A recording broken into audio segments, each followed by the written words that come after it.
Picture the version of bread's origin story you've probably absorbed without ever really questioning it. Someone, somewhere, deliberately figured out how to grow wheat, grind it into flour, and bake it into loaves. And from there, human civilization as we know it followed, bread as the reward for finally settling down and farming. Here's the problem with that story. The evidence doesn't just complicate it. It reverses the order almost entirely. And figuring out what actually happened required archaeologists to identify something almost impossibly small and fragile, sitting quietly in the ash of a fireplace for over 14,000 years, waiting to rewrite the whole timeline. In 2018, a team led by an archaeobotanist named Amaia Arranz-Otaegui published findings from a site in northeastern Jordan called Shubayqa 1. Working alongside colleagues including Ceren Kabukcu, the team had been carefully sifting through the remains of ancient fireplaces used by a hunter-gatherer group known as the Natufians, people who lived in the region thousands of years before agriculture existed anywhere on Earth. What they found, preserved by pure accident, were tiny charred crumbs, blackened, fragile fragments smaller than your fingertip. Under a low-power microscope, and then a scanning electron microscope, Arranz-Otaegui's team identified something that shouldn't have been there at all, according to the story everyone already believed. These weren't just burnt seeds or charred grain, they were bread.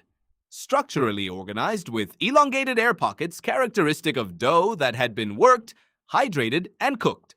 Actual flatbread, made from a mixture of wild cereals and the ground tubers of clubrush, a wetland plant. The radiocarbon dates on that bread came back at roughly 14,400 years old. To put that in context, agriculture, the deliberate planting and harvesting of domesticated wheat, doesn't show up in the archaeological record for another 4,000 years after this. People were making bread a full 4 millennia before anyone had figured out how to farm the ingredients that went into it. Kabukcu's role in the analysis was central to making this identification credible rather than speculative. Distinguishing an ancient charred crumb from ordinary burnt plant debris requires examining internal structure at a microscopic level, looking specifically for the honeycomb-like network of elongated air pockets that only forms when dough has been properly worked and leavened before cooking. Simple parched grain or an unprocessed plant fragment doesn't produce that structure. The team cross-referenced their ancient samples against a reference collection of experimentally baked bread, made using techniques and ingredients plausible for the period, and found a consistent structural match. This wasn't a guess based on shape alone. It was a direct comparison between ancient microstructure and modern controlled replication. This finding didn't just push the date of bread back further than expected, it broke the logical order of the story completely. The old narrative assumed bread was something farming eventually made possible. The Jordan evidence suggests something closer to the opposite.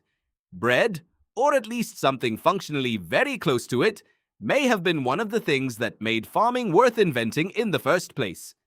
To understand how that's even possible, you have to picture what the Natufians were actually doing long before anyone had a field, a plow, or a planted crop.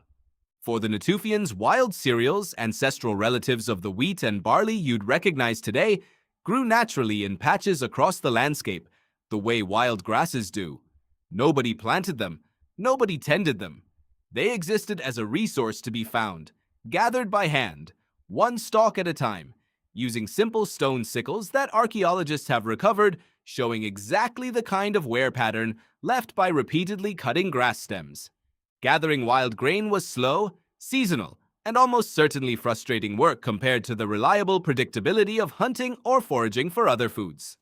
Wild cereal stands don't ripen all at once, and unlike domesticated wheat, wild grain has a tendency to shatter, dropping its seeds to the ground the moment it's ripe, which means gatherers had a narrow window of days, sometimes less, to harvest a stand before most of the grain scattered into the soil rather than into a basket.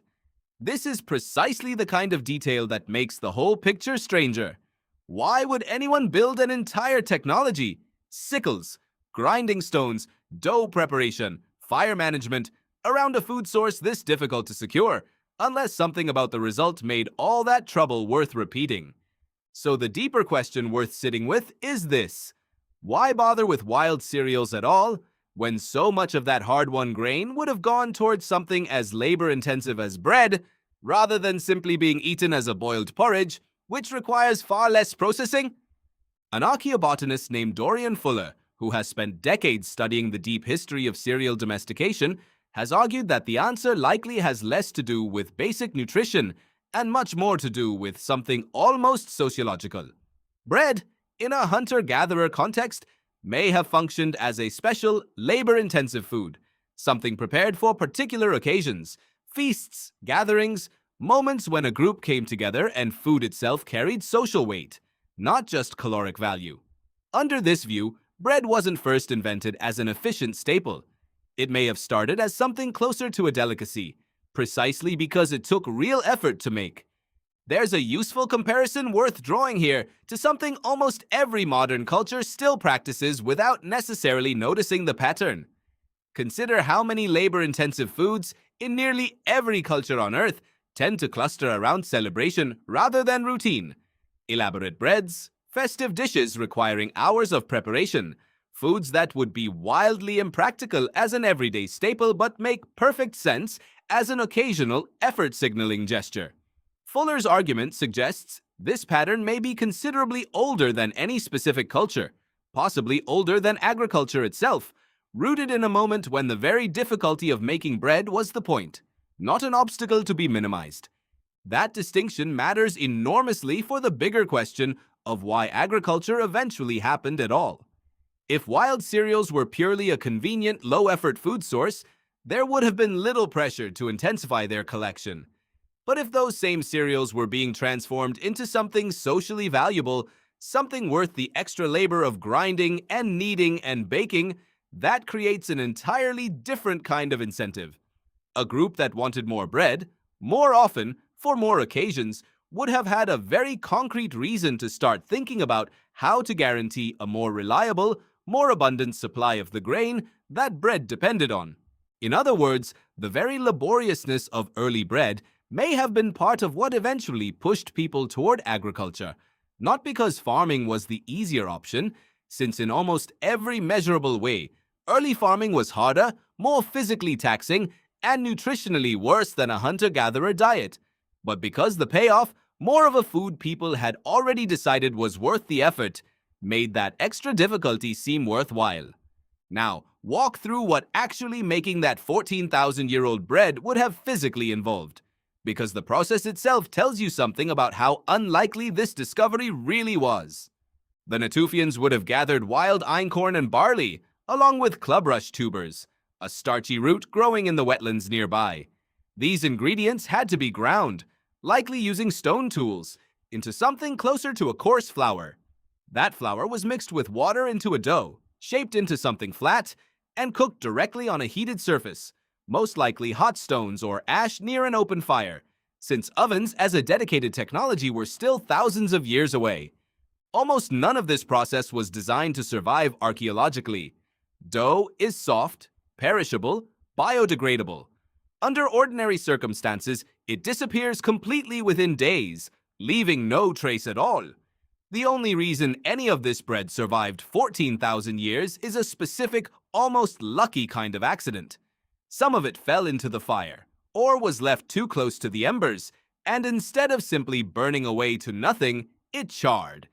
Carbonization, in the right conditions, actually preserves organic material by converting it into something closer to stable carbon, protecting its structure from the decay that would otherwise erase it entirely.